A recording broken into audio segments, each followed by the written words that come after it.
چیز کا حکم دیتا ہے وہ یہی 4 چیزیں ہیں، 2 مردوں کے لیے اور 4 جو ہے وہ خواتین کے لیے احکام بیان کیے۔ ٹھیک ہے، ٹھیک ہو گیا، 4 جو احکام ہے یہ والے خواتین کے لیے۔ اچھا اگر تھوڑا شرعی حوالے سے بات کریں، عورتوں کے چہرہ ڈھانپنے کے، بالوں کے اسپیسیفکلی اگر ہم ان ایریاز کی بات کی جائے تو اس کا شرعی پردہ کس طریقے سے ہے، وہ کس طرح سے کیا جا سکتا ہے؟ دیکھیں اس میں جو ہے وہ شروع سے ہی علماء کے مابین جو ہے اس بات میں اختلاف رہا ہے کہ چہرہ جو ہے وہ پردے کور میں ہونا شامل چاہیے ہے یا نہیں شامل ہے۔ اس میں بڑی تفصیل سے جو ہے دونوں نقطہ نظر جو ہے اپنے دلائل رکھتے ہیں، استدلال رکھتے ہیں، لیکن یہ آپ کہیں گے کہ ایک بہتر صورت ہم کہہ سکتے ہیں کہ بہتر یہ ہے کہ آپ چہرے کا بھی کر لیں، لیکن اگر آپ کہیں گے کہ حکم کیا ہے شریعت کے اندر تو یہی وہ 4 احکام ہیں کہ جن کو سامنے رکھتے ہوئے جو ہے ہم نے اس پر عمل کرنا ہے۔ دیکھیں اس میں ایک چیز یہ بھی ہے کہ ہمارے ہاں جو طبقہ ہے وہ 2 حصوں میں تقسیم ہے، بالکل ایسے، یعنی بعض لوگ ایسے ہیں، ایک طبقہ ایسا ہے کہ جو بالکل حیا کو بھی سائڈ پہ کر دیتا ہے، مطلب اس طرح کی چیزوں کو بھی سائڈ پہ کر دیتا ہے، اور جسم ان کا مقصد ہوتا ہے کہ جسم کی نمود و نمائش کی جائے، یہ بھی قابل مذمت ہے۔ اور دوسری طرف وہ طبقہ ہے کہ جو بالکل خواتین کو گھروں کے اندر مقید کرنا چاہتے ہیں، بالکل ان کو تعلیم کے حوالے سے، کاروبار کے حوالے سے اگر وہ کرنا چاہتی ہیں، جاب کرنا چاہتی ہیں تو اس حوالے سے ان کو بالکل مقید کر دیا جاتا ہے، قید کر دیا جاتا ہے۔ یہ رویہ بھی جو ہے ٹھیک نہیں ہے۔ اگر آپ نے ان کو قید ہی کرنا ہے تو مجھے بتائیے کہ یہ جو حکم دیا جا رہا ہے غض بصر، نظر میں حیا ہو، یہ پھر کن کو کہا جا رہا ہے؟ یعنی گھر میں کیا موجود باپ سے کہا جا رہا ہے، کیا بھائی سے کہا جا رہا ہے؟ اور یہ جو زیب و زینت کا اظہار نہ کرنا، یہ جو اللہ نے حکم دیا تو یہ کن کے لیے کہا جا رہا ہے کہ ان کے سامنے نہ کیا جائے؟ لامحالہ جو ہے جو نامحرم ہے ان کے بارے میں کہا جا رہا ہے کہ ان کے سامنے آپ نے یہ زیب و زینت کا جو ہے اظہار نہیں کرنا۔ ٹھیک ہو گیا۔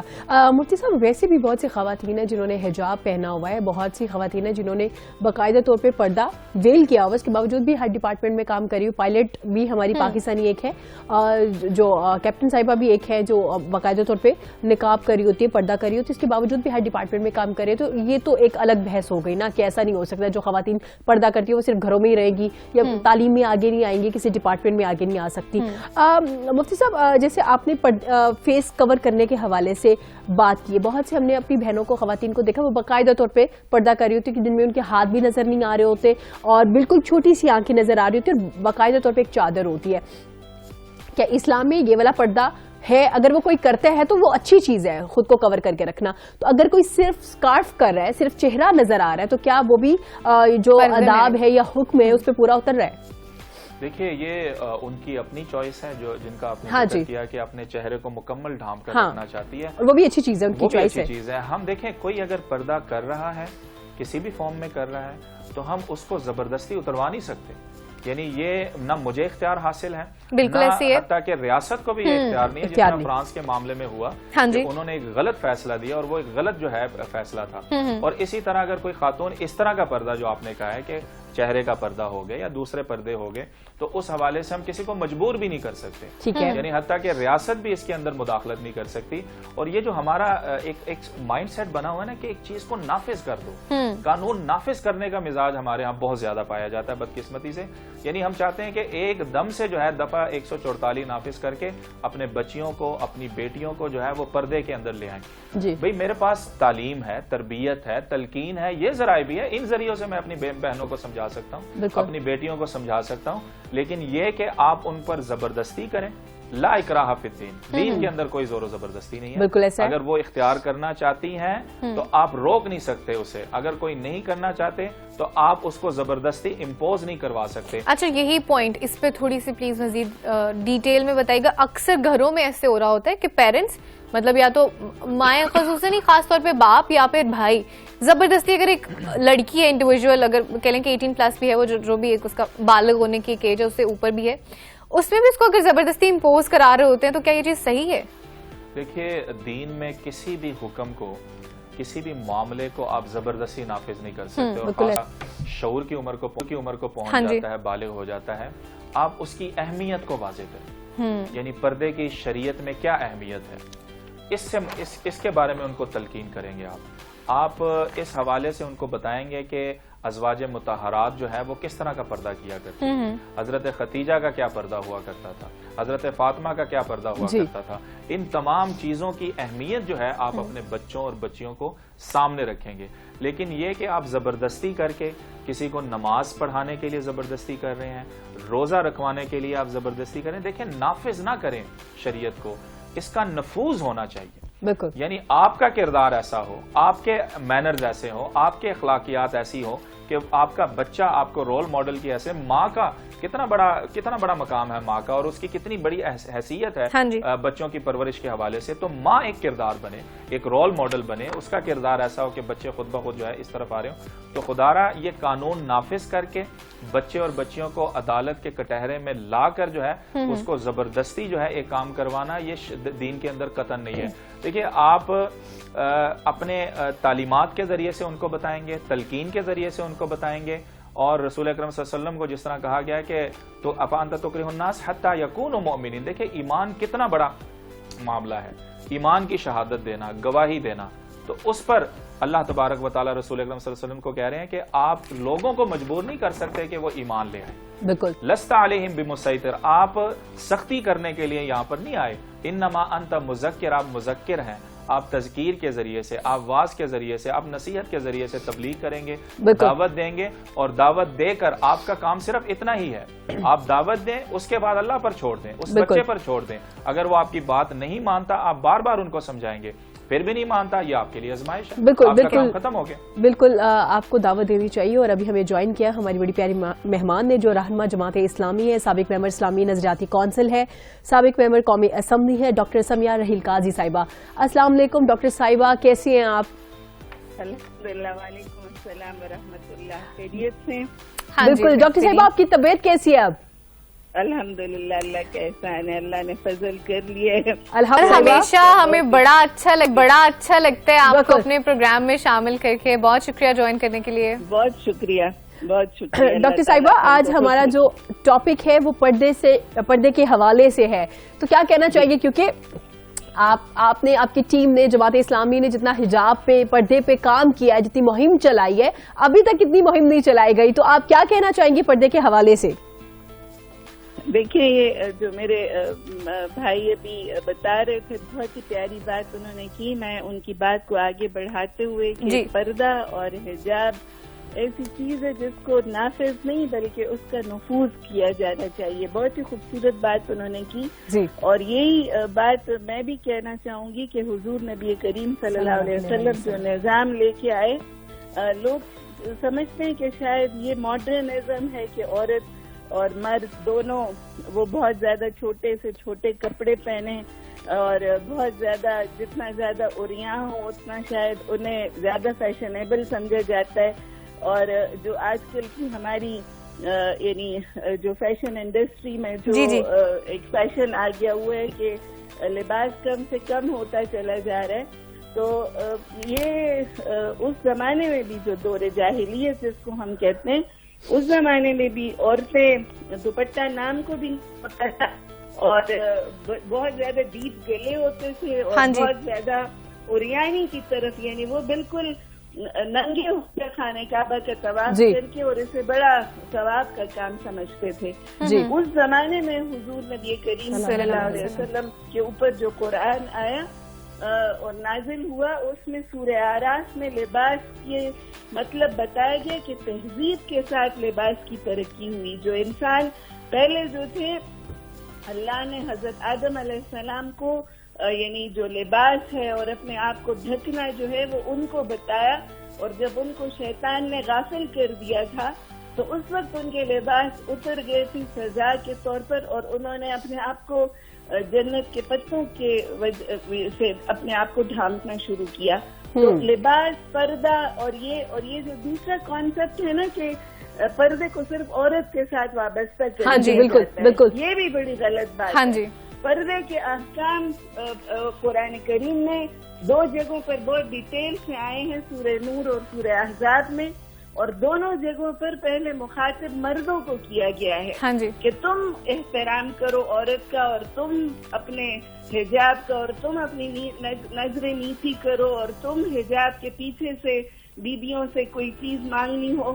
یہ اولین احکام پہلے مردوں کو دیے گئے، اور عورت چونکہ اسلامی معاشرے میں بہت زیادہ احترام کے قابل ہے، بہت زیادہ محترم ہے، اس لیے اس کی زیادہ حفاظت کی گئی. اور وہ چونکہ مجازی خالق بھی ہے، انسانی نسل کی بقا اس کے ساتھ وابستہ ہے، اس لیے اللہ تعالیٰ نے اس کو تھوڑے زیادہ ڈیٹیل سے احکام دیے. لیکن کسی کو بھی یہ حق نہیں دیا. ہم نے پوری نبوی تاریخ میں یہ دیکھا ہے کہ کسی ایک عورت کو بھی ہمیں یہ نہیں ملتا نبوی تاریخ میں خلفائے راشدین کے دور میں کہ کسی عورت نے حجاب نہ کیا اور اس کو سزا ملی ہو. یہ کوئی قابل سزا جرم نہیں ہے، اور یہ انسان کی اپنی چوائس کے اوپر، اور اس کی تہذیب جتنی زیادہ ہوگی، اس کی شائستگی جتنی زیادہ ہوگی، وہ جس خاندان میں جتنے زیادہ محفوظ طریقے سے بچے پل بڑھ رہے ہوں گے، چاہے وہ لڑکی ہو یا لڑکا ہو. میں اسی کے اوپر زور دے رہی ہوں کہ حجاب جو ہے وہ بیانڈ اٹائرز ہے، اور وہ یعنی اس کا اٹائر مختلف کوئی لوگ ہیں وہ دوپٹے میں بھی بہت اچھی حیا کے ساتھ نکلتے ہیں، کوئی بہت خوبصورت چادر کے ساتھ، کوئی نقاب کرتا ہے، کوئی نہیں کرتا. یہ ساری جو لباس کی چیزیں اور پردے کی چیزیں یہ خالصتاً حضور نبی کریم صلی اللہ علیہ وسلم نے بڑی محبت کے ساتھ اپنے معاشرے میں نافذ کی اور نفوذ اس کا کروایا، اور ڈنڈے کے زور پر کوئی حجاب نہیں کرا سکتا. میں اپنی مثال آپ کو دیتی ہوں. مجھے نہیں یاد کہ مجھے کبھی میرے والد نے کسی سختی کے ساتھ، لیکن چونکہ ہمارے معاشرہ ایسا ہے اور مجھے بہت زیادہ اچھا لگتا ہے کہ میں اپنے نقاب میں، اور مجھے جتنا احترام ملا ہے اس پردے کی وجہ سے، اس حجاب کی وجہ سے، میں آپ کو بتا نہیں سکتی. ایک چھوٹا سا واقعہ آپ کو بتاتی ہوں. جی میں جب پہلی دفعہ لندن گئی اور میں اپنے والد کے ساتھ ایک کانفرنس میں گئی تھی، تو میں جب پہلی دفعہ ہیتھرو ایئرپورٹ پر اتری تو ذرا جھجک رہی تھی. میں اس وقت تھی بھی ذرا ینگ تھی کالج لائف میں، تو میں نا کبھی نقاب اونچا کروں، کبھی تھوڑا سا ادھر ادھر کروں، تو میں تھوڑا نیچے کر لوں کہ لوگ مجھے نا بہت زیادہ اس طرح سے دیکھ رہے ہیں، تو میں نا کبھی نیچے کروں کبھی اوپر کروں. تو میرے والد نا بہت زیادہ شفیق تھے اور مجھے وہ دیکھ رہے تھے، میرے ساتھ ہی بیٹھے ہوئے تھے. تو مجھے اس وقت تو کچھ نہیں کہا، مجھے تھوڑی دیر بعد کہا بیٹا میں تمہیں نا ایک بات بتانا چاہتا ہوں، تم نے اگر نقاب کرنا ہے تو بھی بولڈلی کرو، اور نہیں کرنا تو بھی بولڈلی نہ کرو، لیکن یہ جو گھڑی گھڑی تم کبھی اس کو اوپر کرتی ہو کبھی نیچے کرتی ہو، اس سے نا تمہاری اپنی کنفیوژن ظاہر ہو رہی ہے اور یہ تمہاری پرسنالٹی کے لیے نہیں اچھا. جو بھی کام کرو پورے کانفیڈنس سے، پورے کانفیڈنس کے ساتھ.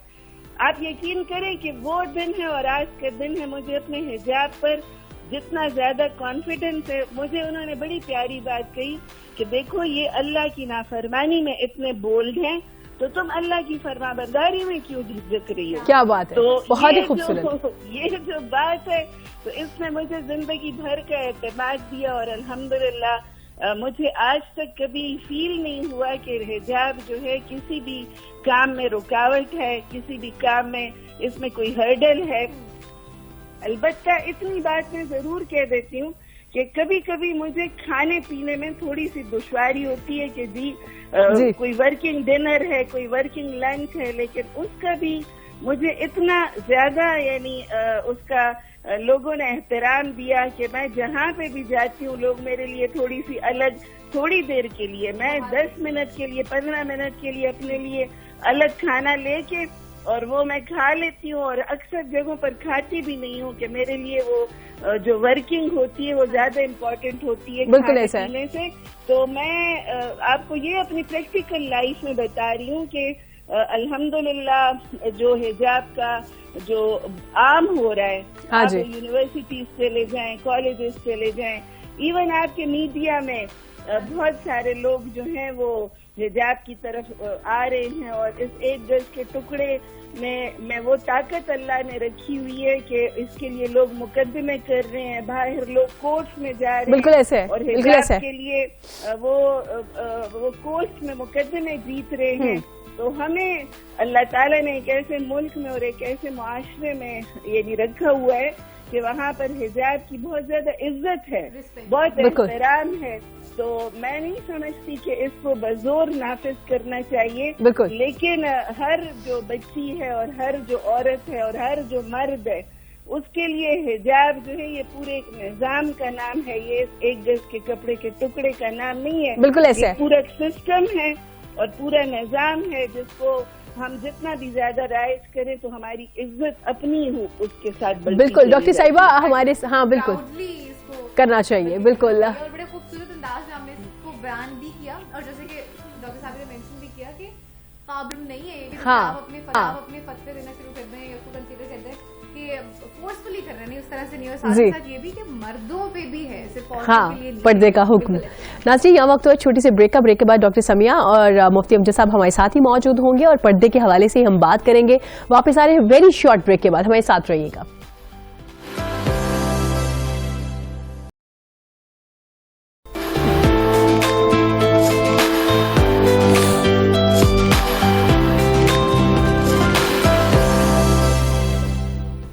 اور جناب once again welcome back to the show. آپ کو ایک بار پھر سے پاکستان کے ساتھ میں خوش آمدید کہتے ہیں. پردے کے حوالے سے بات ہو رہی ہے. مفتی امجد صاحب ہمارے ساتھ موجود ہے، ڈاکٹر سمیہ راحیل قاضی صاحبہ ہمارے ساتھ موجود ہے. ڈاکٹر صاحبہ سے پوچھنا چاہوں گی، جیسے ہم بریک سے پہلے بھی آپ فرما رہی تھی کہ چونکہ یہ رکاوٹ نہیں ہے، لیکن آج کے دور میں بہت ساری بچیاں یہ بھی سمجھ رہی ہوتی ہیں کہ شاید یہ ہماری پروفیشنل لائف میں رکاوٹ ہے، کچھ اس طرح کی جاب اس طرح کی ہوتی ہے. اسپورٹس کو اسپیسیفکلی اگر بات کی لی جائے تو ڈاکٹر صاحب تھوڑے سے حوالے سے بتائیے گا کہ ہم ان کو کس طرح سے بتا سکتی ہیں آپ کہ نہیں یہ آپ اگر کوئی بھی پروفیشن چوز کرتی ہیں تو اس میں آپ کے لیے رکاوٹ نہیں ہے، بلکہ پراؤڈلی اور کانفیڈنٹلی اس کو پہن سکتی ہیں.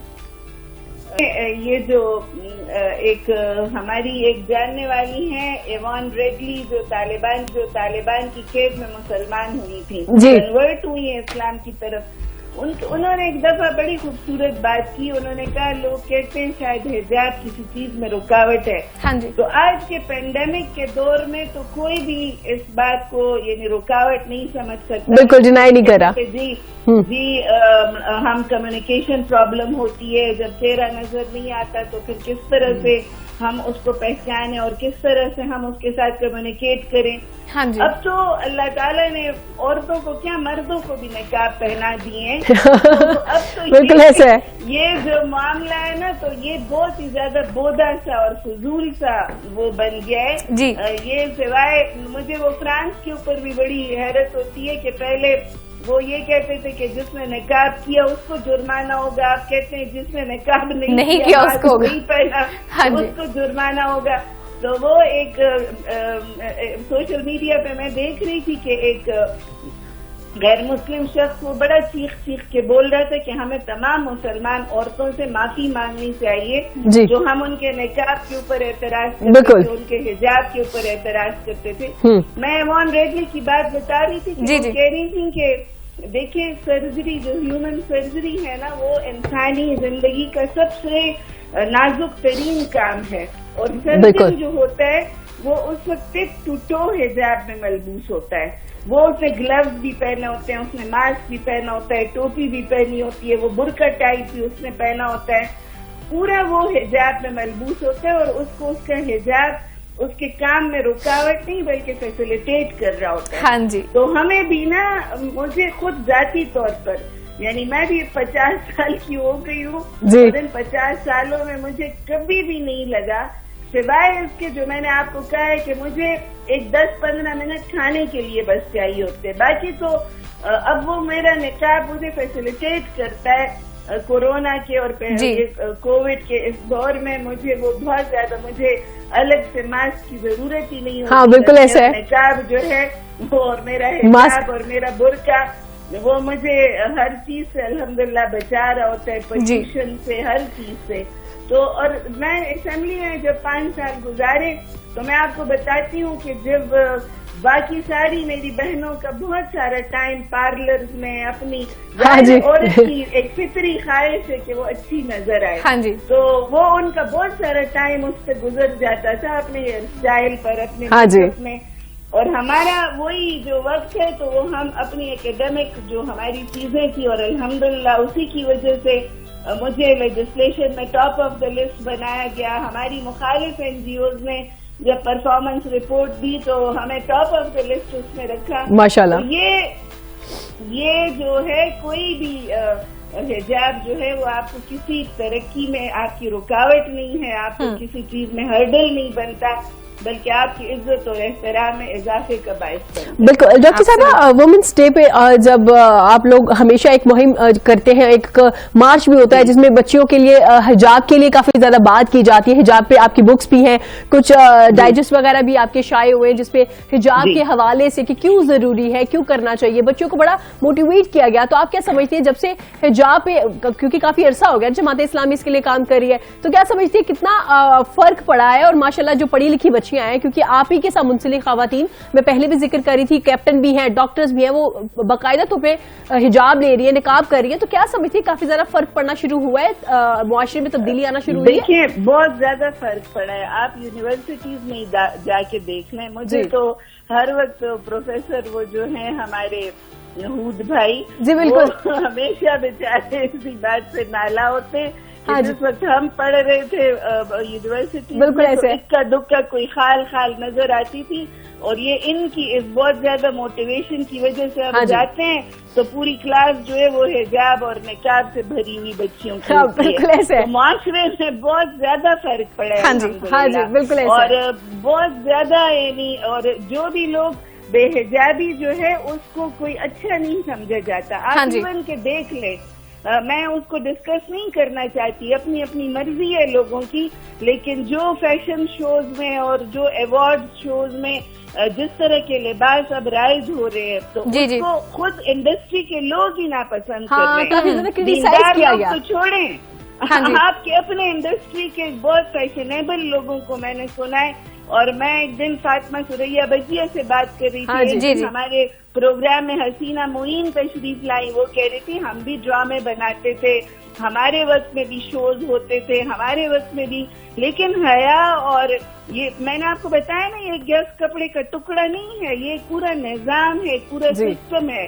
اس میں کچھ لوگوں کی طرف سے بہت ہی زیادہ بے حجابی کا مظاہرہ ہوتا ہے, تو لیکن معاشرہ اسے پسند نہیں کرتا. ہمارا معاشرہ جو ہے وہ ان لوگوں کو ایکسکلوڈ کر دیتا ہے, ان کے اوپر طرح طرح کے پھر جو کامنٹس اگر آپ پڑھنے لگ جائیں تو میں سمجھتی ہوں کہ کوئی بھی جو اپنی عزت جس کو عزیز ہو وہ اس طرح کے لباس پہننے سے گریز کرے گا. بالکل ایسے, بالکل ایسے, ٹوٹلی اگری ٹو یو. مفتی صاحب بھی ہمارے ساتھ موجود ہیں. مفتی صاحب, ڈاکٹر صاحبہ کی بات کو میں کنٹینیو کرنا چاہوں گی کہ انڈسٹری میں, پہلے تو اگر اسپیسیفکلی انڈسٹری کی بات کریں تو انڈسٹری کے ہی بہت سارے لوگ نہیں پسند کر رہے, تو پھر اوور آل معاشرے کی بات کریں تو معاشرے کے لوگ بھی بہت سارے نہیں پسند کر رہے ہوتے.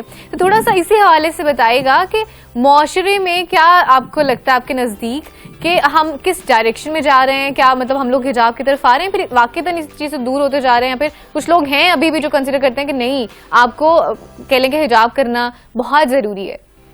دیکھیے, ایک بات تو واضح ہو گئی کہ ڈاکٹر صاحبہ نے بھی اس جانب اشارہ کیا کہ یہ قابل سزا جرم نہیں ہے. یعنی دین کا اگر آپ مطالعہ کریں تو اکثر جو احکام ہے وہ فرد سے متعلق ہیں, یعنی میرا اور اللہ کا معاملہ, ٹھیک ہے نا.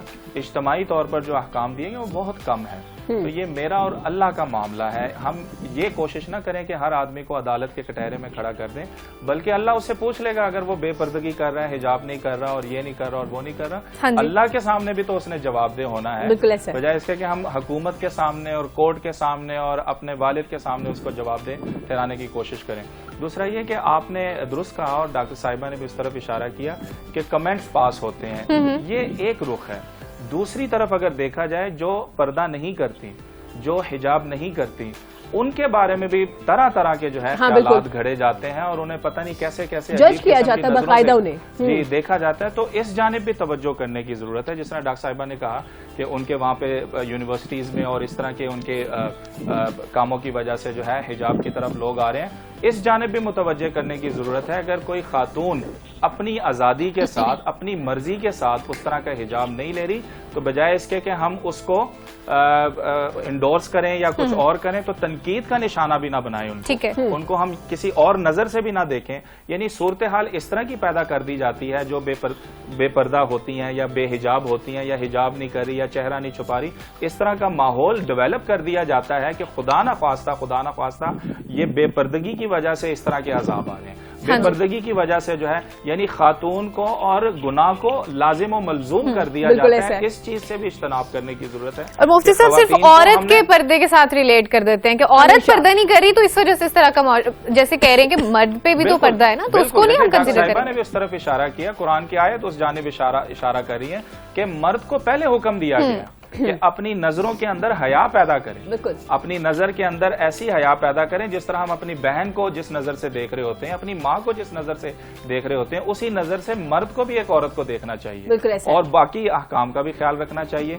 تو ایک جانب اگر ہم اس کو اپریشیٹ کرتے ہیں, اس کو انکریج کرتے ہیں, خاتون کی اپنی مرضی ہے وہ حجاب لے رہی ہے اس کو ہم اپریشیٹ کریں, لیکن دوسری جانب اگر ایک خاتون اپنی مرضی سے کوئی کام کر رہی ہے تو اس کو کریٹیسائز کرنے کی بجائے ہم اس کو تعلیم دیں, تلقین کریں. لیکن اس طرح کا معاملہ کر دیا جاتا ہے کہ خدا نہ خواستہ وہ اتنی گنہگار بنا دی جاتی ہے کہ جس طرح پاکستان میں یا عالمی صورتحال کو دیکھا جائے تو عذاب شاید ان کی وجہ سے آ رہا ہے. بالکل, اس چیز کو بھی ختم کرنے کی ضرورت ہے. اور ویسے بھی کسی کا ڈریس دیکھ کے یا اس کا لباس دیکھ کے باقاعدہ طور پہ حجاب لیا یا نہیں لیا تو اس کے کریکٹر کو جج کیا جاتا ہے. اگر اس کے سر پہ دوپٹہ نہیں تو اس کا تو کریکٹر ایسا ہوگا, اس کے پیرنٹس ایسے ہوں گے. آپ نے بالکل درست فرمایا, ہمیں حکم دیا گیا ہے حجاب کا, پردے کا, لیکن اس کی یہ ریزن ہرگز نہیں ہے کہ آپ اس پہ مطلب اس کو بالکل ایسے نہیں ہونا چاہیے. ڈاکٹر صاحب آپ کیا کہتی ہیں اس حوالے سے؟ میں بالکل تائید کرتی ہوں مفتی صاحب کی بھی, اور کہ میں نے شروع میں بھی یہی بتایا کہ اللہ تعالیٰ نے اور حضور نبی کریم صلی اللہ علیہ وسلم نے اس کو قابل سزا جرم نہیں بتایا, بس ترغیب دی ہے, تعلیم دی ہے, محبت کے ساتھ ہمیں یعنی اس جانب راغب کیا ہے. تو کسی کو یعنی کہتے ہیں اپنے لیے آپ جج بنے, دوسروں کے لیے ججمنٹل نہ ہو. تو اپنے لیے انسان عزیمت کے راستے اختیار کرے اور دوسروں کو جتنا بھی رخصت دے سکتے ہیں ان کو رخصت دیں, اور ان کے لیے بندہ دعا کرے, ان کے ساتھ محبت کے ساتھ پیش آئے. پتہ نہیں کسی کی کیا کیا مجبوریاں ہوتی ہیں, اس لیے ہمیں دوسروں کے لیے ججمنٹل نہیں بننا اور محبت کے ساتھ اور ترغیب کے ساتھ اور تعلیم کے ساتھ اپنے اس قرآن کے پیغام کو عام کرنا ہے. بالکل ایسے. ڈاکٹر صاحب آپ بتائے گا کہ معاشرے کا کیا کردار ہے؟ جیسے ایک چھوٹی سی اگزامپل دے کے بات کروں تو اکثر کچھ بچیاں جو پردہ کر رہی ہوتی ہیں آلریڈی, ان کے گرد انوائرمنٹ اس طرح کا کریٹ کر دیا جاتا ہے کہ وہ انکریج ہونے کی بجائے ڈسکریج ہو جاتی ہیں. یا تو اس کے گرد لوگ کچھ اس طرح کے ہوتے ہیں جو نہیں کر رہے ہوتے پردہ, ان کو دیکھ کے وہ انفلوئنس ہو جاتی ہیں ان سے, یا پھر اس کو ویسے ڈسکریج کر دیا جاتا ہے. تو اس حوالے سے بتائیے گا کہ جب اس طرح کا انوائرمنٹ ہو تو پھر کیسے وہاں پہ سروائیو کر سکتے ہیں؟ دیکھیں, جب آپ نا اپنے معاشرے میں اللہ کی محبت عام کریں, جی حضور نبی کریم صلی اللہ علیہ وسلم کی محبت عام کریں. جو محبوب ہوتا ہے نا انسان کا, بندہ اس کی طرح بننے کی کوشش کرتا ہے, اس کی بات مانتا ہے. محبت کے لیے اطاعت بڑی ضروری ہوتی ہے. ہم اپنے رب کے ساتھ, اپنے رسول کے ساتھ جتنی زیادہ محبت کا معاشرہ قائم کریں گے, وہ سب لوگ اسی طرف بڑھتے چلے جائیں گے. میں اس کی بھی آپ کو نا ایک واقعہ سناتی ہوں.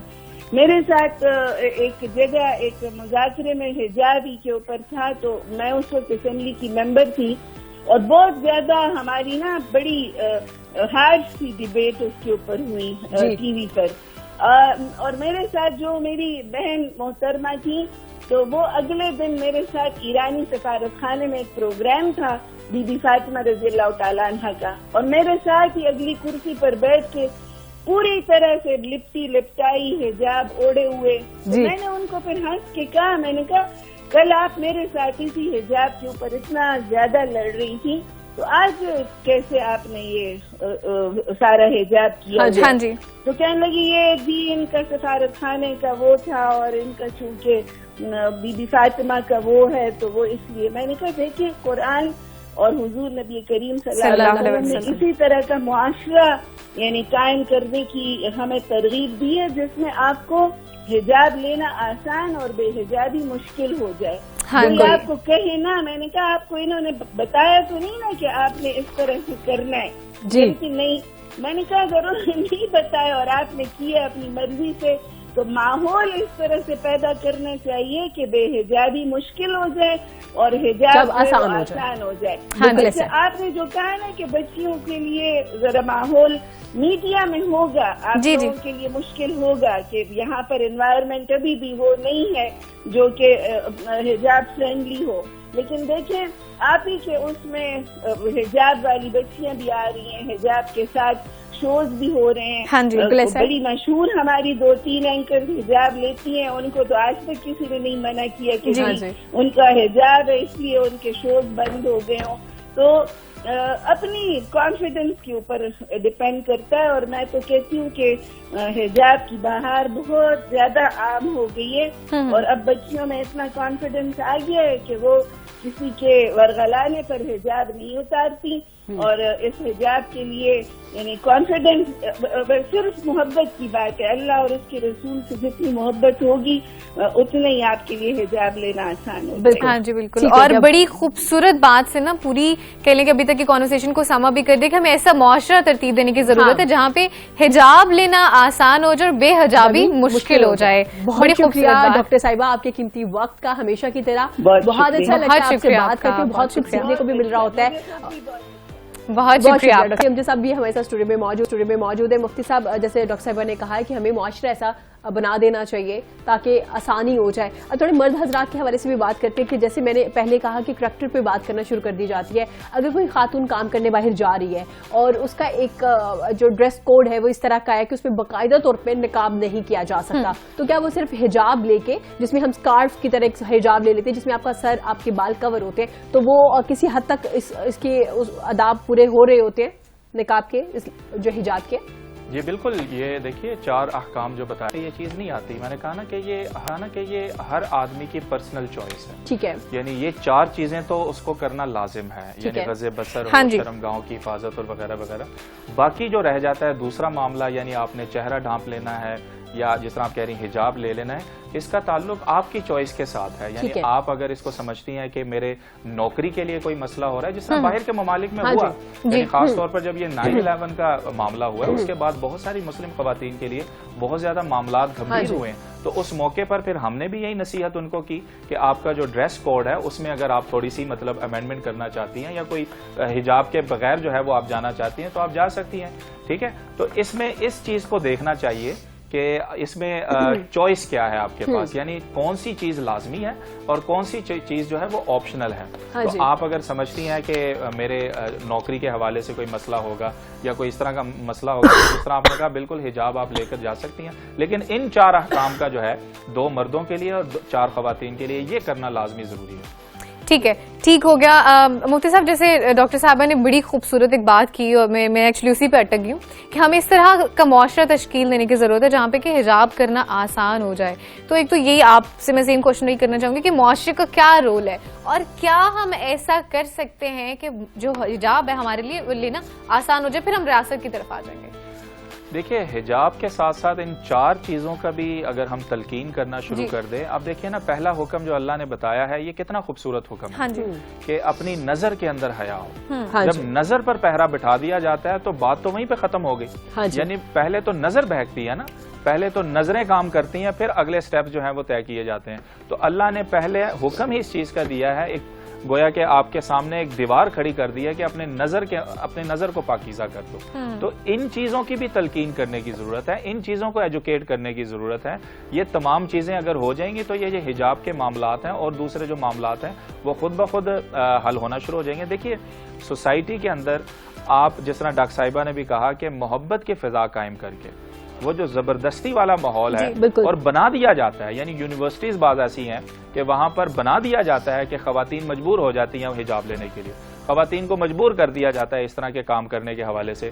اور پھر ہوتا کیا ہے, ہماری سوسائٹی میں ایک سوچ, مائنڈ سیٹ ڈیولپ ہوتی ہے, اور وہ یہ کہ جو حجاب نہیں کر رہی انہیں پسندیدگی کی نگاہ سے نہیں دیکھا جاتا. میں خود ذاتی طور پر بالکل ایسے خواتین کو جانتا ہوں کہ جن کے کردار کے اوپر میں مطلب خواتین کو لے کر جو ہے فخر کر سکتا ہوں کہ اتنی زبردست قسم کی جو ہے ان کا کردار ہے, اخلاق ہے, لیکن یہ ہے کہ وہ حجاب نہیں کرتی. تو اس کا کیا مطلب ہے کہ میں ایک اس کام کی وجہ سے, اس کی وجہ سے میں کریکٹر ایسیسینیشن شروع کر دوں, خدا نہ خواستہ میں ان کو کسی اور نظر سے دیکھنا شروع کر دوں, اس کی اسلام ہرگز اجازت نہیں دیتا. بالکل ایسا. اچھا, مجھے لگتا ہے ہمیں یہی بات سمجھانے کی نا, ہمارے یہاں جو مرد ہے نا انہیں یہی بات سمجھانے کی ضرورت ہے. کچھ خواتین جو حجاب لے رہی ہوتی ہیں ان کو لگتا ہے جو حجاب نہیں لے رہی وہ شاید اس طرح کی خواتین ہیں. میں مردوں کو خاص اس لیے کہہ رہی ہوں کیونکہ گھر میں جو خاص طور پہ مرد ہوتے ہیں نا, جو آپ کے محرم ہے, وہ آپ کو اس چیز پہ فورس, اچھا آپ کو نہیں پتا آپ کے جو گھر میں موجود خواتین کیا آپ کو ان کو باقی چیزیں, اچھا اگر آپ کو باقی تقاضے پورے ہو رہے ہیں یا باقی جس طرح سے مفتی صاحب بھی مینشن کر رہے تھے, صرف آپ ایک بات پہ آ کے ان کو کرٹیسائز کرنا شروع ہو جاتے ہیں کہ صرف ہمارے گھر کی عورت حجاب نہیں لے رہی تو مطلب یہاں پہ آ کے مسئلہ ہے. اور اس طرح سے میرے خیال سے ہم اس ٹاپک کے حوالے سے بات بھی کر رہے تھے کہ کس طرح سے معاشرہ تشکیل دیا جا سکتا ہے.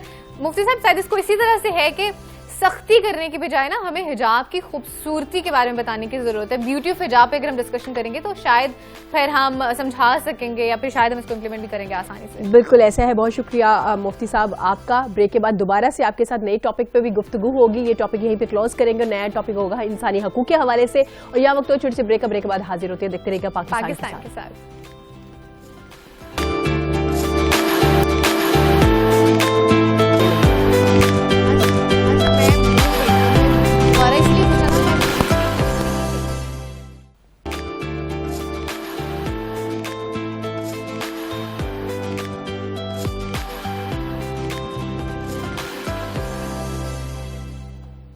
اور یہ جناب once again welcome back to the show. آپ کو ایک بار پھر سے پاکستان کے ساتھ خوش آمدید کہتے ہیں. اور جمعے کی مناسبت سے ہم گفتگو کر رہے ہوتے ہیں اور آج بات کریں گے انسانی حقوق کے حوالے سے. ابھی تک ہم اسی حوالے سے بات کرتے آ رہے ہیں جمعے کو بھی, لیکن ہم اسپیسیفک بات کرتے ہیں ہمیشہ سے. کبھی ہم بات کر رہے ہوتے ہیں والدین کے حقوق کے حوالے سے, کبھی ہم زوجین کے حقوق کے حوالے سے, اولاد کے حقوق کے حوالے سے بات کر رہے ہوتے ہیں. لیکن آج ہم ایک تو بات کریں گے جنرلی انسانی حقوق کے حوالے سے. ہمیشہ ارم جب بھی ہم بات کرتے ہیں تو ہم اسلامک پوائنٹ آف ویو سے بات کرتے ہیں, لیکن آج ہم دیکھیں گے کہ جس اسلامک پوائنٹ آف ویو سے ہم بات کر رہے ہوتے ہیں کہ ہمارے معاشرے میں اس کو امپلیمنٹ بھی کیا جا رہا ہے, کہ ان جتنی بھی حقوق انسانی حقوق ہیں کہ ان کی ہمارے معاشرے میں پیروی بھی ہو رہی ہے کہ نہیں. آج ہم اس والے سے بالکل یقیناً, کیونکہ اسلام انسانی حقوق کا سب سے بڑا علم بردار ہے. اور اس کے علاوہ اگر بات کی جائے, مفتی امجد صاحب ہمارے ساتھ ہمیشہ کی طرح اسٹوڈیو میں ہوتے ہیں. اور ابھی ہمیں جوائن کیا عمر صدیقی صاحب نے, جو فوکل پرسن ہے وزارت انسانی حقوق پنجاب کے. آپ کو بھی ویلکم کرتے ہیں. عمر صدیقی صاحب کیسے ہیں آپ؟ اللہ کا شکر, بہت شکریہ.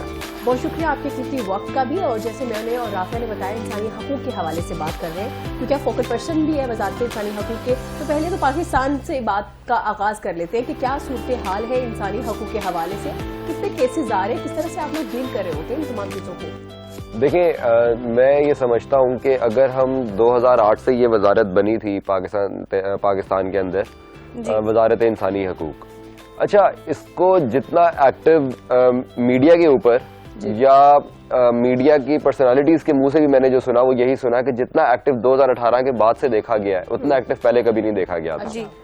اچھا, اب اس میں یہ ہے کہ جو کیسز وغیرہ آتے ہیں نا وہ الگ الگ سینیریوز ہوتے ہیں. ایکٹیو دیکھا گیا, کیا کیسز میں کمی ہوئی یا کیسز میں اضافہ ہوا؟ کیسز کو ہینڈل کیا جانا شروع ہو گیا, ٹھیک ہے, اور کئی این جی اوز کو اپنے ساتھ اٹیچ کیا گیا. اور کئی مطلب جس طرح سے بھی ہو سکتا تھا ہم لوگوں نے محکموں کو اپنے ساتھ ملوایا, جیسے ویمن ڈیولپمنٹ ہے, ویمن امپاورمنٹ ہے, پھر یہ چائلڈ پروٹیکشن بیورو ہے, سوشل ویلفیئر منسٹری ایک پراپر, ہم نے اس کو اپنے ساتھ انگیج کیا ہوا ہے, ہیومن رائٹس منسٹری کو. ہر چیز کے اندر الحمدللہ ہم لوگ ایک گروپ بن کر چل رہے ہیں.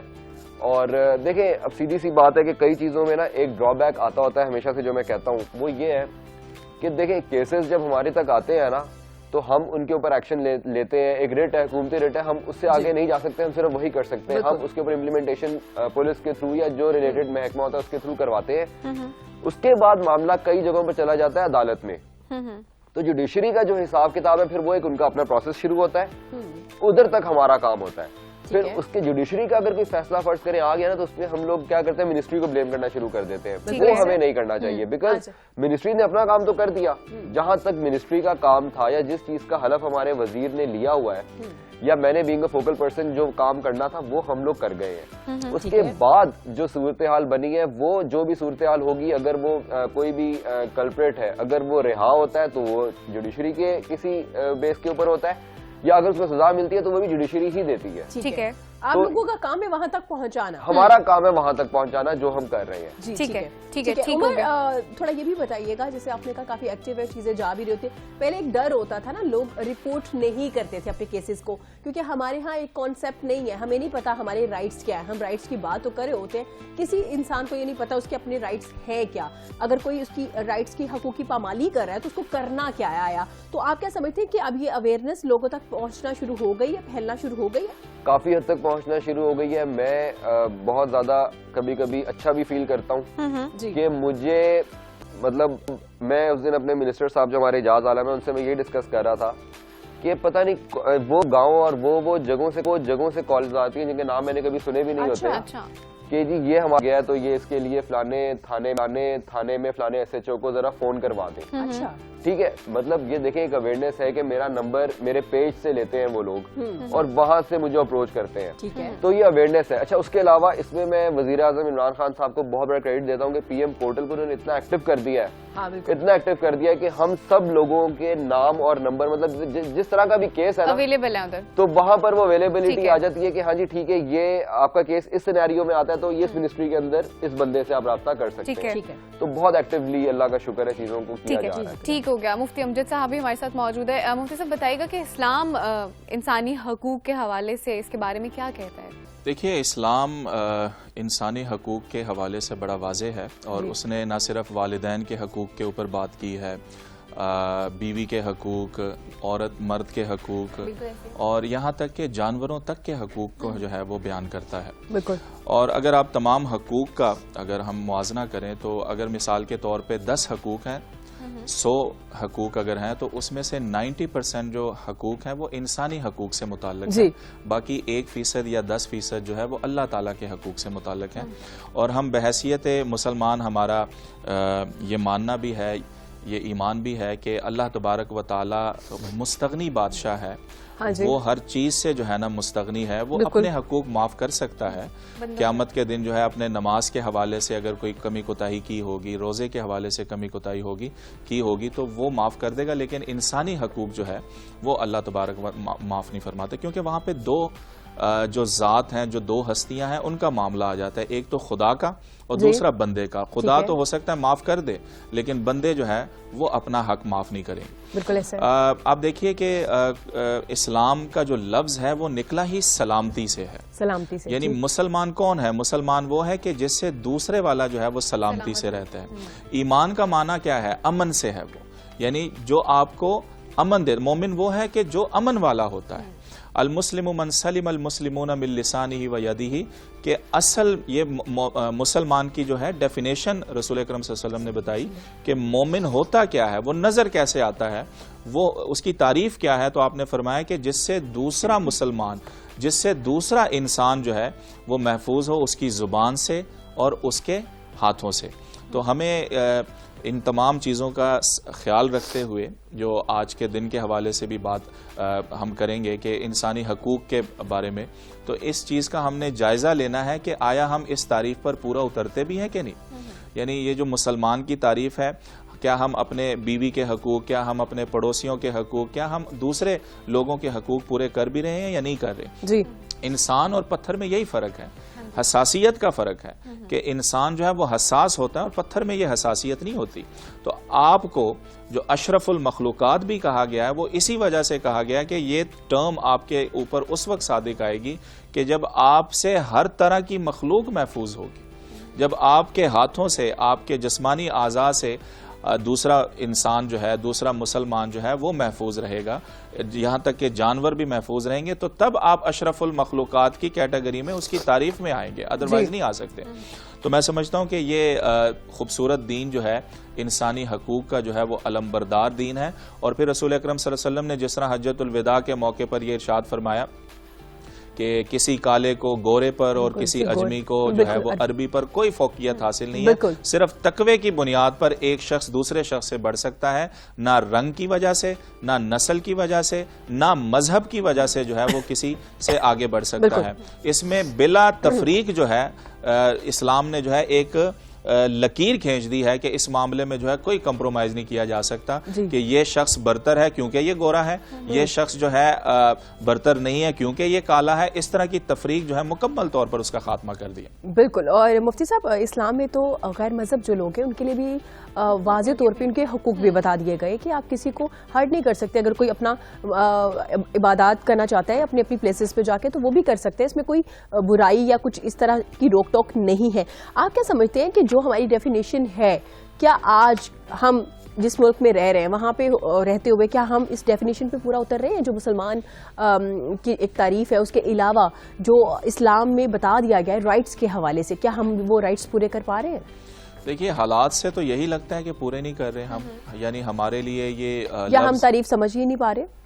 یہ بھی وجہ ہے. دیکھیے اسلام کو سمجھنا پڑتا ہے, یہ ایک نقطہ نظر ہے, ایک دین ہے.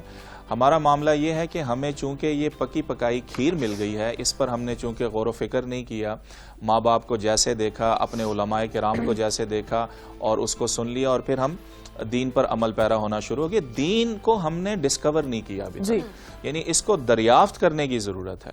میں جو عبادات کر رہا ہوں, میرا جو تعلق خدا کے ساتھ ہے یا بندوں کے ساتھ جو تعلق ہے, اس حوالے سے کیا کہتا ہے یہ اس چیز کو ہم نے آج تک سمجھا ہی نہیں ہے. آپ ابھی پوچھ لیں کسی سے کہ بھائی آپ نماز کیوں پڑھتے ہیں, اس کی فلسفی کیا ہے, اس کا مقصد کیا ہے, تو میرا خیال ہے کہ 90% لوگ اس بات سے وہ یہ تو کہیں گے کہ اللہ کا حکم ہے. بے شک اللہ کا حکم ہے, رسول اکرم صلی اللہ علیہ وسلم کی آگے بھی ہے, لیکن وہ آپ کے اندر کیا چیز پیدا کرنا چاہتا ہے, اس کا جواب دینے سے وہ قاصر رہیں گے. دین کا مقصد ہے تزکیہ, وہ چاہتا ہے کہ پیوریفیکیشن آپ کی ہو جائے, آپ اندر سے جو ہے نا پاک ہو جائے, آپ کی جو روح ہے وہ بھی پاک ہو جائے اور آپ کا جو باہر کا جو جسم ہے اس کی بھی تطہیر ہو جائے. تو دین کو نہ سمجھنے کا بھی یہ نتیجہ ہے. اور باقی دیکھیں اس طرح کے معاملات جب سننے کو ملتے ہیں, اور آپ نے غیر مسلم کے حقوق کی جس طرح بات کی ہے, اگر کوئی اس طرح کی وائلیشن ہوتی ہے, رسول اکرم صلی اللہ علیہ وسلم کی حدیث ہے کہ کسی غیر مسلم کے ساتھ اگر کسی نے زیادتی کی, کوئی حق مار دیا, اس کی پراپرٹی پر قبضہ کر لیا, اس کی آبرو کو بے آبرو کر دیا, یہاں تک کہ اس کی جان تک لے لی, تو حضور صلی اللہ علیہ وسلم فرماتے ہیں کہ اس شخص کی طرف سے مقدمہ میں لڑوں گا, استغاثہ میں کروں گا. اور اس میں کیا دو رائے ہے کہ رسول اکرم صرف کیس لڑ رہے ہیں اور کیس پیش کر رہے ہوں اور دوسرا کوئی بھی ہو تو وہ کیس وہ دوسری جو پارٹی ہوگی وہ کیس ہار جائے گا. تو اتنے سخت الفاظ حضور صلی اللہ علیہ وسلم نے بتائے. اور پھر ہمارے پاکستان میں دیکھیے ہمارا جھنڈا مکمل ہی نہیں ہوتا, یعنی سفید رنگ جو ہے یہ کس کو ریپرزینٹ کرتا ہے کہ ہمارے جو غیر مسلم ہیں ان کے حقوق کا خیال رکھتے ہوئے. اور یہ جو ہم آزادی کا نعرہ لگاتے ہیں, آزادی کا کیا مطلب ہے؟ کیا آزادی سے مطلب جینے کا حق نہیں؟ آزادی ہر چیز میں آزادی. اگر وہ عبادت کرتا ہے تو اس میں بھی آپ نہ صرف آزادی دیں گے بلکہ پروٹیکشن کریں گے, وہ آپ کی ریاست کی ذمہ داری میں آ جاتا ہے. اسی طرح دیگر جتنے معاملات ہیں اس میں اس کو مکمل آزادی حاصل ہونی چاہیے اپنے معاملات کو ادا کرنے میں, عبادت کے حوالے سے. اسی طرح فریڈم آف سپیچ بھی ہونی چاہیے. ٹھیک ہے, یعنی یہ معاشرہ جو ہے, آپ معاشرے سے سب کچھ لے لیں, ٹھیک ہے, آپ مہنگائی, معاشرہ جو ہے مہنگائی کو بھی برداشت کر لے گا, ہر چیز کو برداشت کر لے گا, لیکن اس ایک چیز کو وہ برداشت نہیں کرتا اور وہ ہے فریڈم آف سپیچ. آپ بولنے کا تو حق دیں اس کو. آپ بولتے ہیں, آپ کسی ادارے کے اوپر بول نہیں سکتے, کسی ادارے کے اوپر بولتے ہیں تو توہین عدالت کے اور توہین کے جو ہے نوٹسز ایشو ہونا شروع ہو جاتے ہیں.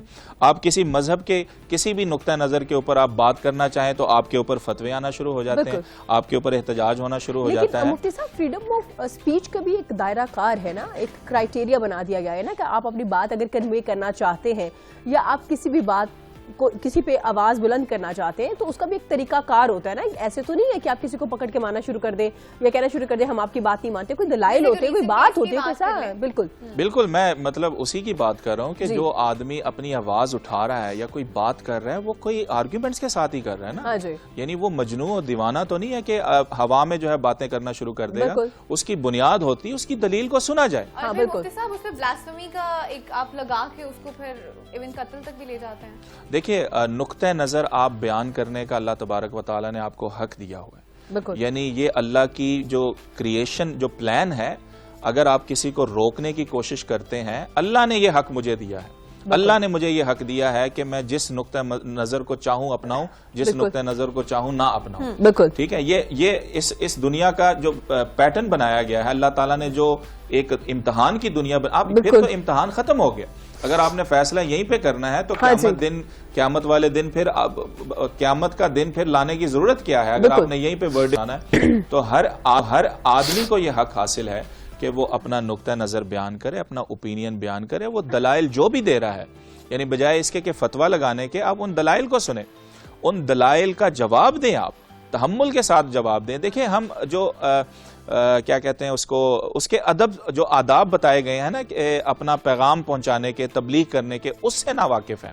ادعو الی سبیل ربک بالحکمت والموعظۃ الحسنہ. اللہ کہتے ہیں کہ جب تم نے میرے دین کی طرف کسی کو بلانا ہے تو حکمت کے ساتھ بلاؤ اور اچھے طریقے کے ساتھ بلاؤ اس کو، یا تو نہ بلاؤ. ہمارے ہاں ہوتا یہ ہے کہ ہم کسی کو اگر نماز پڑھانے کے لیے بھی متوجہ کرتے ہیں تو وہ ایک ڈنڈا لے کر، ایک لٹ لے کر اور ایک فورس کر کے جو ہے نا اس کو ادھر لے کر آ رہے ہوتے ہیں، تو بجائے ادھر آنے کے کہیں اور چلا جاتا ہے. کیونکہ مفتی صاحب ہم بتاتے ہی نہیں ہے نا کہ نماز پڑھنا ضروری ہے کیوں.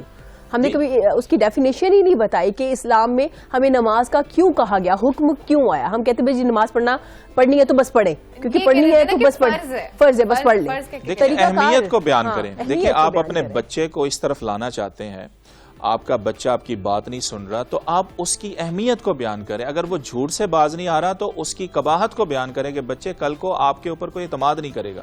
نماز کے حوالے سے اگر آپ لے کر آنا چاہتے ہیں تو اس کی اہمیت بیان کریں.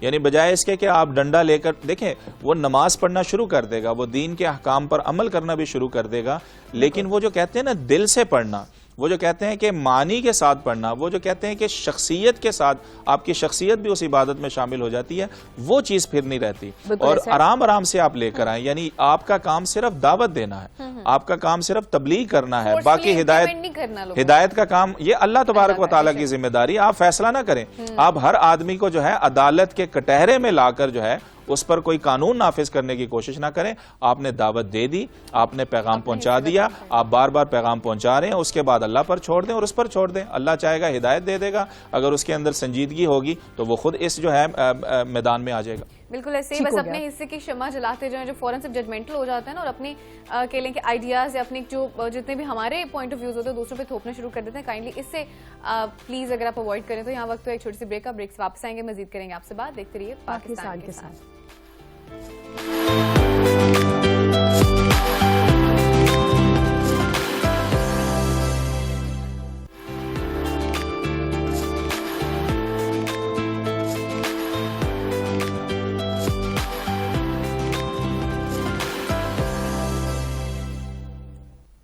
ویلکم بیک جی. بریک کے بعد ہم لوگ واپس آ چکے ہیں. عمر صدیقی صاحب بھی ہمارے ساتھ موجود ہیں. عمر صاحب سے پوچھیں گے جناب ٹرانسجینڈر کے رائٹس کے حوالے سے کتنے کیسز آپ کے پاس آتے ہیں، کیونکہ ابھی تک یہ المیہ ہیں، اتنا پڑھ لکھنے کے باوجود ہماری سوسائٹی ایک جو ٹرانسجینڈرز ہیں ان کو ایکسیپٹ نہیں کر پا رہی. ابھی بھی ہم اس کو طنز و مذاق کے لیے ہی استعمال کر رہے ہوتے ہیں کہ ٹھیک ہے شادی بیاہ پہ آ گئے یا سگنلز پہ ہم نے ان کو دیکھ لیا، کوئی فن کر لیا. اس کے علاوہ ہم نے کبھی سوچا ہی نہیں ہے کہ ان کے بھی رائٹس ہیں. دیکھیے سب سے پہلی بات تو یہ ہے کہ رائٹس کا اندازہ آپ کے قانون میں بھی بخوبی سب کو پتا ہے، اور اسلامی رو سے بھی جو اس کے اوپر جو احکامات ہیں وہ اس سے آپ سب واقف ہیں، ہم بھی واقف ہیں الحمدللہ. لیکن یہ ہمارے معاشرے کا ایک فلا ضرور ہے کہ ہم ان کو ایکسیپٹ نہیں کر رہے ہیں. اب میں آپ کو ایک بات بتاتا ہوں کہ پہلی دفعہ ایسا ہونے جا رہا ہے کہ جلد ہی انشاءاللہ آپ لوگ یہ دیکھیں گے کہ پنجاب کے 36 اضلاع کے اندر آہستہ آہستہ کر کے ہم ان کے لیے انسٹیٹیوٹس بنا رہے ہیں. جس طرح قصر بہبود ہے نا، اسی طرح کے انسٹیٹیوٹس بنانے کا ہمارا پلان ہے. کچھ این جی اوز کے ساتھ ہماری بات چل بھی رہی ہے، اور مطلب کافی این جی اوز نے تو ہمیں مارچ اور اپریل میں ان لوگوں کے لیے الگ سے سکولز ہی بنائے گئے تھے. بالکل بالکل بالکل. لیکن ابھی تک وہ امپلیمنٹیشن ابھی اس طرح سے پراپر ہو نہیں پا رہی ہے ڈیو ٹو کرونا. وہ رک گیا تھا کافی حد تک، لیکن وہ ایک پلان کا حصہ ہے. کئی جگہوں پر تو بالکل فائنل سٹیجز کے اوپر تھا لیکن وہ رک گیا تھا. لیکن وہ آگے آپ ہوتے دیکھ لیں گے انشاءاللہ، کیونکہ وہ ایک چیز سٹارٹ اپ اس کا لیا جا چکا ہے. اچھا اس کے علاوہ کئی این جی اوز ہیں. ایک این جی او ہے جس کا میں آپ کو بتا سکتا ہوں کہ ڈاکٹر جویریہ ہے، آپ کو پتہ ہی ہوگا، وہ ایک این جی او رن کر رہی ہیں، Javeria vision foundation. Emergency units بنا رہی ہیں. تو جب ہیومن رائٹس منسٹری کے ساتھ ان کی اٹیچمنٹ ہوئی اور ان سے ہماری ساری ڈسکشن ہوئی تو مجھے بڑی خوشی بھی ہوئی وہ سن کے کہ ان کے ذہن میں جو ایک ویژن تھا وہ یہ تھا کہ وہاں پر میل، فیمیل اور ٹرانسجینڈر تینوں کو بڑے اچھے طریقے سے ان ایمرجنسی یونٹس کے اندر اوبلائج کیا جائے گا. دیکھیں ہوتا کیا ہے، ہوتا یہ ہے کہ عام جگہوں پر جب ہاسپٹلس میں یہ لوگ جاتے ہیں تو ان کو پراپر پرائیویٹ ہاسپٹلس میں میں نے خود یہ کچھ چیزیں دیکھی ہیں کہ ان کو ٹریٹ نہیں کیا جا رہا ہوتا ہے صحیح طرح سے، ان کو پتہ نہیں کیا سمجھا جا رہا ہوتا ہے. تو دیکھیں اگر آپ اسلام کی روح سے دیکھیں نا تو ان کا بہت بڑا رتبہ اسلام میں، کس طرح کے خانہ کعبہ کی صفائی ان کے ذمہ ہوا کرتی تھی. اور یہ لوگ جو بھی ہمارے معاشرے کا حصہ ہیں اور یہ اللہ کی طرف سے، اس میں کوئی ان کی چھوٹائی یا ہماری بڑائی نہیں ہے کہ ہم جو ہے یا آپ جو ہے یا وہ جو ہے، یہ سب اللہ کی دین ہے. ہاں یہ سب اللہ کی دین ہے. تو یہ اللہ کو بہتر پتا ہے کہ اللہ تعالیٰ نے اپنی مخلوق کو کس طرح سے، کس وجہ سے، کس لیے، کس طرح کا بنایا ہے. ہر انسان کا ایک مقصد ہے. قرآن میں اللہ نے صاف صاف کہہ دیا کہ کوئی بھی بے مقصد پیدا نہیں کیا گیا. یہ ہماری کوتاہی ہوگی کہ اگر ہم صرف پیدا ہوئے، کھانا کھایا، اچھا کمایا، شادیاں کی، بچے پیدا ہو گئے، پھر ہم مر گئے، تو یہ ہماری کوتاہی ہے. ہمیں اللہ نے کسی مقصد کے لیے پیدا کیا ہے، تو جب ہمیں بھی کسی مقصد کے لیے پیدا کیا تو وہ بھی کسی مقصد کے تحت ہی پیدا کیے گئے ہیں. ہمارے معاشرے کو یہ سمجھنا پڑے گا. بالکل ایسے. عمر صاحب تھوڑا سا اگر کانورسیشن کوئی سی بات کو بلکہ سم اپ کریں تو آپ کو کیا لگتا ہے کہ جس طرح سے ان کو رائٹ چاہیے ہیں ٹرانسجینڈرز کو، اس طرح سے کیا انہیں رائٹس مل رہے ہیں؟ اگر آپ کے NGO کے حوالے سے اس طرح سے حکومت دینا چاہتی ہے، اور آپ کو اس چیز کا آئیڈیا بخوبی ہوگا کہ چاروں صوبوں کی حکومتیں اور فیڈرل حکومت بھی ان کے لیے بہت زیادہ کوشاں بھی رہی ہے اور قانون بھی پاس کر رہی ہے. میں کسی کو اس میں وہ نہیں کہوں گا کہ کسی کے اندر کوئی فلا تھا. ان کے لیے سب نے اچھا ہی سوچا ایز اے گورنمنٹ. لیکن پورا ایک معاشرہ بھی ہے نا، پوری ایک قوم بھی ہے، اس قوم کو اویئرنیس دینا بہت ضروری ہے. ان کے لیے کیمپینز بھی چلائی گئی، ان کے لیے اتنا کچھ مطلب سیمینارز اٹینڈ کروائے گئے. ان کو اسلامک جو ہمارے اسکالرز ہیں، جس طرح مفتی صاحب ہیں، اس طرح کے لوگوں سے بھی ہم لوگوں نے اسپیچز کروائی، سیمینارز کروائے کہ لوگوں کے ذہن کھلے ان کو لے کر. لیکن یہ لوگ جب تک ایکسیپٹ نہیں کریں گے تب تک حکومتیں مجھے بتائیں کیا کر لیں گی. ان کے اندر سے وہ کمپلیکس ختم نہیں کر سکیں گے ہم لوگ اس وقت تک جب تک قوم ان کو ایکسیپٹ نہیں کرنا شروع کرے. اور عمر صاحب دوسری بات یہ کہ ان کو خود بھی اپنے رائٹس کے حوالے سے پتا ہونا چاہیے، جو کہ ان کو نہیں پتا، جو کہ ان کو نہیں پتا. یہ لوگ بھی اسی طرح سے زندگی گزارنا شروع کر دی ہے جیسے لوگ چاہ رہے ہوتے ہیں. ایسا ہی ہے. تو ان کو خود بھی آواز بلند کرنی ان کے لیے بڑے سیمینارز کروائے گئے. ان کے لیے بھی ان کے جو دیکھیں میں تھوڑی کڑوی بات کروں گا لیکن وہ بات جینوئن ہے کہ انسان چاہے جو بھی ہو کمفرٹ زون سے باہر نکلنے کو اپنی توہین سمجھتا ہے. بالکل ایسا ہے. ان کو یہ لگتا ہے کہ ان کے لیے یہی کمفرٹ زون ہے جس میں یہ لوگ ہیں. انہوں نے خود کو ایسے ایکسیپٹ کر لیا نا. لیکن اگر گورنمنٹ کی بات کریں کہ انہوں نے گورنمنٹ نے بھی تو اتنا کہ آئی ڈی کارڈز بھی بنائے پہلے کے جو سب کچھ ہوا. ان کے لیے اگر آپ غور کریں ان کے اندر سے ہی ایگزامپلز ہیں کہ ان کے اندر سے لوگ کہاں سے کہاں پہنچے ہیں. لیکن دیکھیں رسک لینا کوئی نہیں چاہتا. میں یہی حیران ہوتا ہوں کہ جب تک یہ کمفرٹ زون میں بیٹھے رہیں گے، یہ خود اپنے لیے سٹینڈ نہیں لیں گے. ان کے لیے ہم جو مرضی کر لیں، ہم انسٹیٹیوٹس بنا دیں، ہم سکولز بنا دیں، یہ جب وہاں پہ جائیں گے ہی نہیں، اپنے بچوں کو وہاں پہ بھیجیں گے ہی نہیں. مطلب جو ان کے بچے چھوٹے گرو وغیرہ نے اپنے پاس رکھے ہوئے ہیں، بالکل ایسے وہ ان کو تیار ہی اپنے مقصد کے لیے کر رہا ہے کہ جب یہ بڑا ہوگا تو یہ مجھے پیسے کما کے دے گا. اور مخالفت بھی ہوئی تھی جب سکولز بنے، ان کے اندر سے مخالفت ہوئی تھی. تو یہی وجہ ہے نا کہ کمائیاں بند ہو جائیں گی ان کی اس طرح. تو یہ چیزیں عمر صاحب وہ ہنر بھی سیکھ سکتے ہیں نا، سیلون کا کام سیکھ لے، اسٹیچنگ سیکھ لے. تو وہی ووکیشنل ٹریننگز کے لیے ہم لوگ کوشش کر بھی رہے ہیں کہ 36 کے 36 اضلاع کے اندر ان کے لیے سیٹ بنائے جائیں. دعا کریں کہ اللہ تعالیٰ اس کو جلدی امپلیمنٹیشن کی طرف لے کر آئے. وہ بڑا اچھا ایک سٹیپ ہوگا انشاءاللہ. ٹھیک ہو گیا. ہم نے ایک پرسپیکٹو کی تو بات کر لی کہ ٹھیک ہے گورنمنٹ ان کے رائٹس کے لیے کام کریے، ٹرانسجینڈرز کی اسپیسیفکلی ان کی بات کر لی کہ ہاں انہیں بھی خود کے لیے کچھ کرنا پڑے گا. اگر بات کریں معاشرے کی تو مفتی صاحب ایکسیپٹنس کیوں نہیں ہے؟ کیوں اب تک بھی اتنی اویئرنیس دینے کے باوجود بھی، ڈسکشن ہونے کے باوجود بھی، اوپنلی میڈیا بھی بات کر رہا ہوتا ہے، ہر انسان بات کر رہا ہوتا ہے، پھر بھی ابھی تک ان کے حوالے سے ایکسیپٹنس کیوں نہیں آئی معاشرے میں؟ دیکھیے ایکسیپٹنس کی بہت ساری وجوہات ہیں. ایک تو سب سے پہلے حضرات ہیں نا، ان کو سب سے پہلے سٹیپ لینا پڑے گا. اچھا ہوتا یہ ہے کہ ہمارے ہاں اس طرح کا جب معاملہ ہو جاتا ہے تو چھپایا جاتا ہے، اس کو ایک معیوب چیز سمجھی جاتی ہے. حالانکہ جس طرح بھائی نے بات کی کہ یہ اللہ کی طرف سے ایک امر ہے. اللہ جس طرح کسی کو پیدا کرنا چاہتا ہے، جہاں پیدا کرنا چاہتا ہے، اور یہ اصل میں جنسی شناخت کا معاملہ ہوتا ہے. یعنی اس وقت بعض اوقات ایسا ہوتا ہے کہ واضح نہیں ہو پاتا کہ یہ ہوتا دو. یہ جو ہم تانا دیتے ہیں نا تیسری مخلوق کا، یہ اتنا بڑا آپ کہہ لیں کہ ایک تہمت ہے، ایک داغ ہے جس کو ہم ختم ہی نہیں کر سکتے. یہ تیسری مخلوق ہرگز نہیں ہے. مخلوق صرف دو ہی ہے.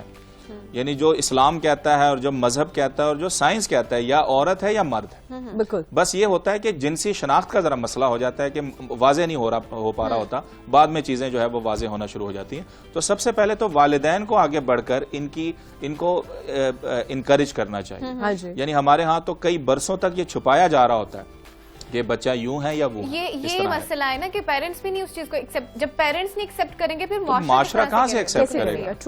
اسی طرح. اور باقی جو معاشی معاملات کی بات ہوئی، دیکھیں آج کی دنیا یہ مختلف دنیا ہے. یعنی اب ان کے لیے روزی کے جو مسائل ہیں نا، جس طرح آپ نے کہا کہ یہ خود باہر نہیں آنا چاہتے، وہ کہتے ہیں کہ ہمارے لیے کوئی روزگار کا اب کوئی ایشو نہیں ہے. جس طرح حکومتی سطح پر معاملات ہو رہے ہیں روزگار کے حوالے سے بھی، اور کوٹا بھی ان کے لیے مخصوص کیا جاتا ہے. تو روزی کا تو کوئی ایشو نہیں ہے، معاش کا کوئی ایشو نہیں ہے.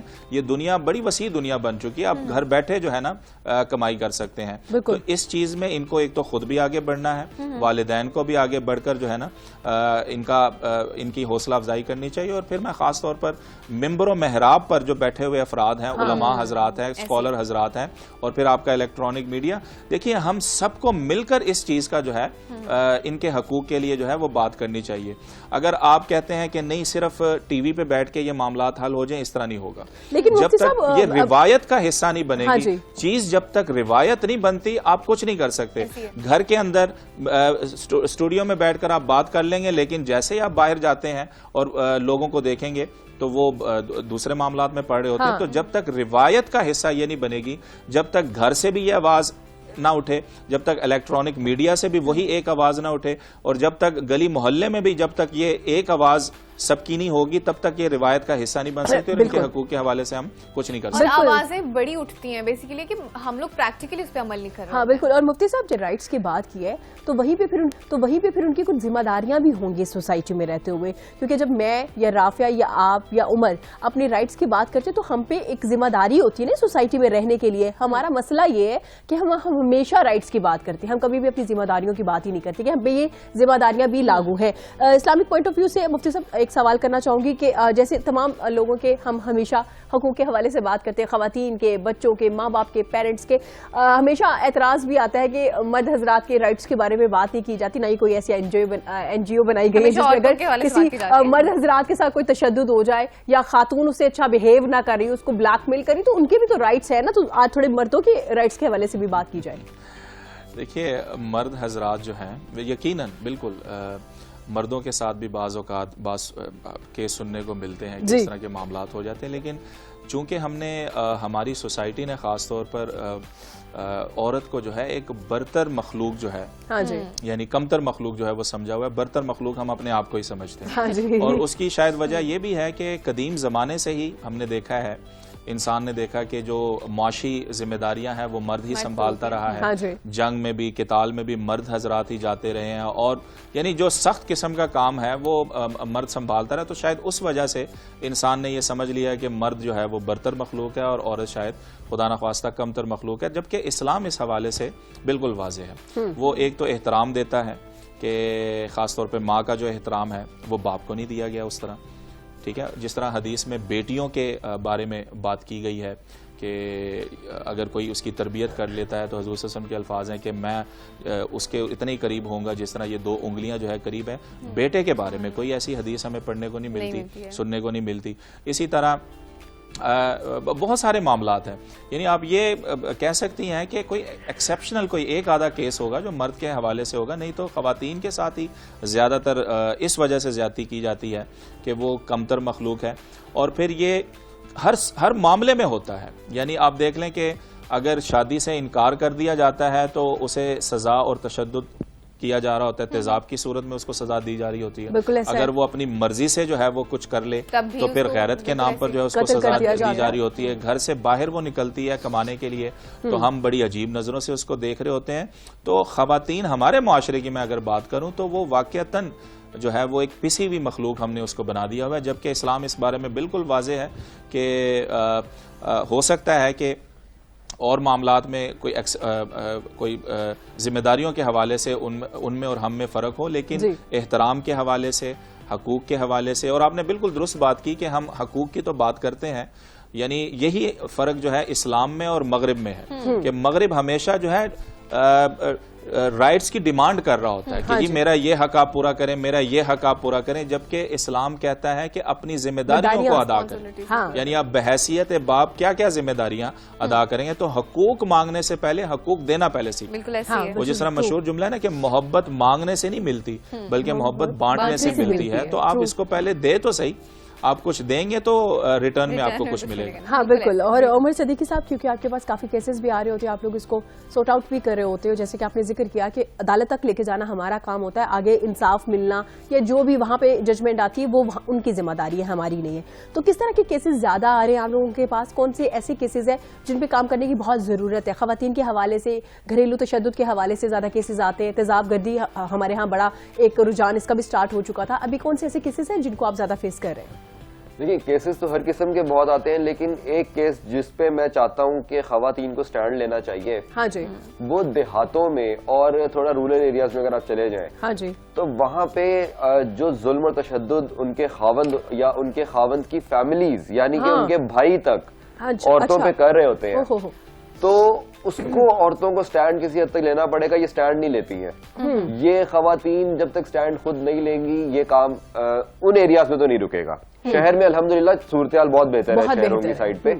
لیکن دیکھیں بات یہ ہے کہ جب این جی اوز ہوتی ہیں، جب وہ ان کو اپروچ کرتے ہیں، یا پھر جو ہمارے ویمن امپاورمنٹ یا ویمن ڈیولپمنٹ کے جو محکمے ہیں جب وہ ان کو اپروچ کرتے ہیں، تو یہ لوگ کہتے ہیں کہ نہیں ہمارے شوہر کی بے ادبی نہ ہو جائے. یار مجھے یہ سمجھ نہیں آتی کہ جب آپ کو اسلام نے جتنے حقوق آپ کو دیے ہیں اتنے کسی ویسٹرن کمیونٹی کے اندر وہ حقوق نئی عورت کو ملتے جو اسلام نے آپ کو مسلمان عورت کو حق دے دیے، جو عزت دے دی ہے، جو عزت دے دی ہے. تو آپ کا تو کام ہے آپ سٹینڈ لو. اور جب تک یہ لوگ سٹینڈ نہیں لیں گے یہ معاملات دیہاتوں میں تو میرا نہیں خیال کہ یہ تب تک رکیں گے جب تک یہ خود سٹینڈ نہیں لے لیتے. بالکل ایسا ہے. تو یہ چیز ان کو تھوڑی سی کرنی پڑے گی. مجھے اس کے اوپر دکھ ہوتا ہے. باقی کیسز ہر قسم کے آتے ہیں، لیکن سب سے زیادہ جو کیسز میں دیکھتا ہوں کہ جس میں یہ لوگ سٹینڈ نہیں لیتے وہ یہ والے ایریاز کے مار کٹائی کے کیسز ہیں جس میں ان کو فیملیز تک مارتے ہیں. ٹھیک ہو گیا. عمر جیسے آپ مینشن کر رہے تھے پہلے کہ جب سے ادارہ بننا ہے اس سے کہ اب زیادہ ایکٹیو ہونا شروع ہو گیا. ایکٹیو ہونے کا مطلب یہ کہ اب زیادہ ان پہ کام ہو رہا ہے. تو آپ دیکھنے میں کیا نظر آ رہا ہے کہ کیسز بھی وقت کے ساتھ، جیسے اگر ہم چائلڈ پروٹیکشن کے حوالے سے بات کر لیں، ٹرانسجینڈرز کے حوالے سے بات کر لیں، عورتوں کے حقوق کے حوالے سے بات کر لیں، یا اوورآل نان مسلمس کے حقوق کے حوالے سے بات کر لیں، تو کیسز زیادہ بڑھ رہے ہیں کہ کم ہو رہے ہیں؟ کس طرح کے معاشرہ کس ڈائریکشن میں جا رہا ہے؟ کیسز اگر دیکھیں دو قسم کی اس میں چیزیں ہوتی ہیں کہ اگر کیسز تھوڑے سے بڑھ بھی رہے کسی مہینے میں تو میں اس کو یہ سمجھتا ہوں کہ وہ کیسز کم از کم رپورٹ ہو رہے ہیں. کیونکہ پہلے رپورٹ بھی نہیں چیز ہوا کرتی تھی. تو ہم لوگ جو آپریشنز کا محکمہ ہے یہ لاہور پولیس کا یا پنجاب پولیس کا، ہم لوگ یہاں پے دیکھتے ہیں ایس ایس پی آپریشن یا ڈی آئی جی آپریشن سے ہم لوگ لیتے ہیں رپورٹ کہ جی اس سال میں پورے اینول صورتحال کیا ہے، کہ کتنے کیسز ریپ کے آئے، کتنے کیسز ٹرانسجینڈرز پہ ظلم کے آئے، کتنے کیسز خواتین پر ظلم کے، اس طرح کی چیزیں ہم ان سے وہ لیتے ہیں تاکہ ہم نے ان کو پھر دیکھا کہ کس طرح سے لے کر جایا جائے. تو میں یہ سمجھتا ہوں کہ کم از کم ہم لوگ اس کو لے کر چلنا چاہ رہے ہیں، تو ہم لوگ اس چیز کے اندر گھس کے دیکھ رہے ہیں، تو کیسز تو رپورٹ ہو رہے ہیں کم از کم. امپلیمنٹیشن بھی ہم کرنا چاہتے ہیں، لیکن ہمیں سپورٹ اس میں خواتین کی بھی چاہیے ہوگی، اور کہیں کہیں پر مردوں پر بھی میں دیکھتا ہوں زیادتی ہوتی ہے، ظلم ہوتا ہے. وہ چیز بھی میں نے دیکھی ہے. زیادہ تر کچھ بہت آتے ہیں کہ جی جیسے انہوں نے اگر اب شادی کر لی تو وہ جو لائک لڑکی کی فیملی ہے اب وہ اس کو بلیک میلنگ کر رہی ہے، اس کی پوری فیملی کو تنگ کر رہی ہے، وہ بدماشی کر رہے ہیں، اور مطلب اس طرح کی صورتحال. اچھا مجھے اس سے یاد آ گیا ایسا کیس میں نے خود دیکھا بھی ہوا ہے، مطلب انفیکٹ میری فیملی میں ہے، دور پر ہے میں، کہ شادی کر کے لڑکی والی نے فیملی میں پورا پروپیگنڈا بنا کے انہوں نے شادی کی، اور بعد میں جتنی ان کی پراپرٹی تھی وہ لے کے اور وہ نکل گئے. تو اس طرح سے بھی عورتیں کر رہی ہوتی ہیں، اور ابھی تک پچھلے میرے خیال سے 5 سال ہو گئے ابھی تک ان کے کیسز چل رہے ہیں عدالت میں. ہاں تو دیکھیں مطلب آپ یہ دیکھیں کہ ہم لوگوں نے کیا کیا، ہم لوگوں نے یہ کیا کہ ہم اس معاشرے میں ایک مطلب ایک لابنگ کے تحت آپ سمجھ لیں کہ ہم نے عورت کو تو بہت زیادہ مظلوم بنا دیا، لیکن ہم نے مرد کے حقوق کی بات کہیں نہیں کہی. ہم عورت مارچ کے اوپر تو نکل گئے، لیکن ہم نے یہ نہیں کہا کہ ہاں جی سالن بھی میں نے ہی اپنے شوہر کو گرم کر کے دینا ہے. ٹھیک ہے، تو بات یہ ہے کہ اسلام جس طرح مفتی صاحب نے کہا کہ اپنی ذمہ داریاں تو پوری کرو, حقوق خود ہی مل جائیں گے, اور حقوق اگر تب بھی نہیں ملیں گے نا تو پھر اللہ کی زمین ہے, اللہ حق دینے والا ہے, بے شک, ٹھیک ہے, کوئی کسی کو کچھ نہیں دے سکتا, نہ حقوق نہ کچھ اور. بات یہ فرائض کی نا, اگر ہر بندہ اپنا فرض پورا کرنا شروع کر دے تو جو ڈیمانڈ کرو تو اگلا بندہ حقوق کو تو آٹومیٹکلی مل جائے گا, وائس ورسا ہے نا. بالکل, اس کا مطلب ہے عمر صدیقی صاحب نے بالکل صحیح سوال کیا, مرد حضرات پہ بھی تشدد ہو سکتا ہے, بالکل بلیک میل کیا جا رہا ہوتا ہے, وہ بھی انسیکیور ہو سکتے ہیں, ان کو بھی بلیک میل کیا جا سکتا ہے. جیسے رافیہ نے ایک کیس کا ذکر کیا, یہ دور پرے کے گاؤں میں بھی بہت زیادہ ہونا شروع ہو گیا تھا کہ اس طرح سے ایک رشتہ ہوتا تھا اور بعد میں پتا چلتا تھا کہ اگلے دن ہی وہ خاتون جو ہے زیورات اور چیزیں وغیرہ لے کے نکل گئی, بزنس بھی بنائے ہوئے, وہ ایک بزنس کے طور پہ بھی ہونا شروع ہو گیا تھا. یہ بہت سے معاملات ایسے بھی ہوتے ہیں. مفتی صاحب کی جانب بڑھیں گے, مرد حضرات کے حقوق کے حوالے سے بتا رہے تھے, جب مفتی صاحب بھی اسمائل کر رہے تھے کہ چلو شکر ہے کہ اسی لیے تو پوچھا ہم سے یہ سوال کہ آپ لوگوں کے کیا کیا رائٹس ہیں اور کیا آپ اس معاشرے میں ٹھیک سے رہ رہے ہیں. مفتی صاحب تھوڑا اگر بات کریں, ابھی ہم نے دیکھا ہے کہ اسلاموفوبیا کے حوالے سے یورپ میں ہم نے بہت زیادہ بات کی اس پہ, اور بہت زیادہ اسپیچز بھی وزیر اعظم عمران خان کی جانب سے ہوئی. وہیں بھی یہاں پہ کچھ پروپیگنڈا بھی نظر آ رہا ہے, اسلام کے نام پہ بہت سی چیزیں ایسی ہو رہی ہیں جو کہ اسلام اس چیز کی اجازت ہی نہیں دیتا. نہ ہی میں کچھ کیسز کا ذکر نہیں کروں گی, لیکن آف کورس سننے والوں کو بھی بہتر پتا ہوگا. تو آپ اس حوالے سے کیا کہتے ہیں, یہ کیا کس ڈائریکشن میں ہم جا رہے ہیں, یہ کیا چل رہا ہے؟ اسلام تو اس حوالے سے اجازت, کیا اس حوالے سے تو کبھی مطلب خون, میں نے پہلے بھی جیسے بریک پہ کہہ رہی تھی کہ یہاں پہ تو پانی ویسٹ کرنے کی اجازت نہیں دیتا اسلام, تو وہاں پہ خون بہانے کی کہاں اجازت دی جائے گی؟ جی بالکل, یہ حدیث کا مفہوم ہے کہ سمندر کے پاس بیٹھا جو ہے مومن وہ پانی ضائع نہیں کرتا, یعنی حدیث کا مفہوم ہے. دیکھیے میں نے پہلے بھی بات کی کہ ہم ہر چیز برداشت کر لیں گے, یعنی ہم مہنگائی کی چیزوں کو برداشت کر لیں گے, ہم اور چیزوں کو برداشت کر لیں گے, لیکن یہ جو آزادی جو مجھے دی گئی ہے اس چیز کو جو ہے قطعاً برداشت نہیں کیا جا سکتا. اور پھر اس میں سب سے بڑی آزادی جو ہے بولنے کی آزادی, ہاں جی, یعنی بول کے لب ہیں آزاد تیرے. یہ چیز جب تک مجھے نہیں دی جائے گی تب تک میں اپنے آپ کو جو ہے ایک ادھورا اور ایک کمتر شخص محسوس کروں گا. قرآن مجید میں اللہ تبارک و تعالیٰ نے بالکل واضح فرمایا ہوا ہے کہ میری جو آیتیں ہیں اس پر غور و فکر کیا کرو. تو یہ جو غور و فکر ہے, یہ جو تدبر کرنا ہے, کسی کے بارے میں سوال اٹھا دینا, دیکھیں سوال اٹھائے جاتے ہیں. ایک انسان جو ہے وہ انسان ہے, وہ روبوٹ نہیں ہے. وہ قرآن کی کسی آیت کو دیکھ کر کوئی اعتراض اٹھا سکتا ہے, وہ حدیث کے کوئی مفہوم سمجھ کر کوئی اپنی بات, ایک اوپینین پیش کر دے گا. اصل چیز یہ ہے کہ وہ کس دلیل کی بنیاد پر بات کر رہا ہے, اس دلیل کو جو ہے نا کاؤنٹر کرنا چاہیے, نہ کہ اس انسان کے خلاف آپ کو اقدام کرنا شروع کر دیں. اگر کوئی اس کا نظریہ ہے کسی بھی حوالے سے, دیکھیے یہ ریلیجس تھاٹس سوسائٹی میں بنتے رہتے ہیں. یعنی میں ایک بحیثیت طالب علم دین کے کسی آیت کو پڑھوں گا, اس سے میں ایک ریلیجس تھاٹ میرا ایک بن جائے گا, کوئی تھاٹ میرے ذہن میں آ جائے گا, کوئی خیال میرے ذہن میں آ جائے گا, اور اس کو پھر میں آگے بتانا شروع کر دوں گا. تو آپ میرے اس ریلیجس تھاٹ کو کریٹیسائز کریں, نہ کہ آپ میرے اوپر جو ہے حملہ آور ہو جائیں. تو بالکل اسی طرح دین کے نام پر جو ہے بہت ساری چیزیں معاشرے میں ہوتی رہتی ہیں, اور قرآن کا حوالہ دے کر اور احادیث کا حوالہ دے کر, تو جب بھی کوئی اس طرح کی قرآن کی کوئی آیت یا حدیث کے حوالے سے بات کی جائے تو فوراً آپ پوچھ لیا کریں کہ جناب علی آپ جو بات کر رہے ہیں یہ قرآن کی کس صورت میں, کس آیت میں آیا, یہ کس حدیث میں آیا. دیکھیں حدیث کی بھی بہت ساری کیٹیگریز آتی ہیں, اس میں صحیح ہوتی ہے, کچھ ضعیف حدیث ہوتی ہے, کچھ موضوع حدیث ہوتی ہے. محدثین نے اس کے اوپر بڑا کام کیا ہوتا ہے کہ مثال کے طور پہ یہ فلاں حدیث جو ہے یہ محدثین کے جو اصول ہیں ان کے معیار پر پوری نہیں اترتی, اس کو ضعیف حدیث کہہ دیا جاتا ہے. بعض احادیث کو جو ہے موضوع کہا جاتا ہے. تو ان حدیثوں کا, ان قرآن کی آیتوں کا آپ پوچھ لیں ان سے کہ بھئی یہ آپ نے کہاں سے کوٹ کیا ہے, تو آپ کو واضح ہو جائے گا کہ یہ بات کیسے کی جا رہی ہے. تو آزادی ہر طرح کی جو ہے بولنے کی, آپ کی بالکل اس میں کوئی دائرے ہونے چاہیے کہ جس میں کسی کے مذہب کے حوالے سے یا کسی کی شخصیات کے حوالے سے کوئی تضحیق نہ ہو, کوئی اس کے اوپر تنقید نہ ہو. لیکن ہمارے ہاں ہوتا یہ ہے کہ آپ ایک مطلب معمولی سی بات, ایک عام سی بات جو سمجھ آنے والی بات ہے, جو عقل بھی اس کو اپیل کر رہی ہوتی ہے, اس کو اٹھا کر جو ہے آپ بلاسفمی کے خانے میں ڈال دیتے ہیں. وہ قطعاً جو ہے بالکل بہت بڑا ظلم ہے. وہ ٹھیک ہو گیا. بہت شکریہ مفتی صاحب آپ کا, عمر صدیقی صاحب آپ کا بھی بہت شکریہ, آپ نے اپنا قیمتی وقت دیا.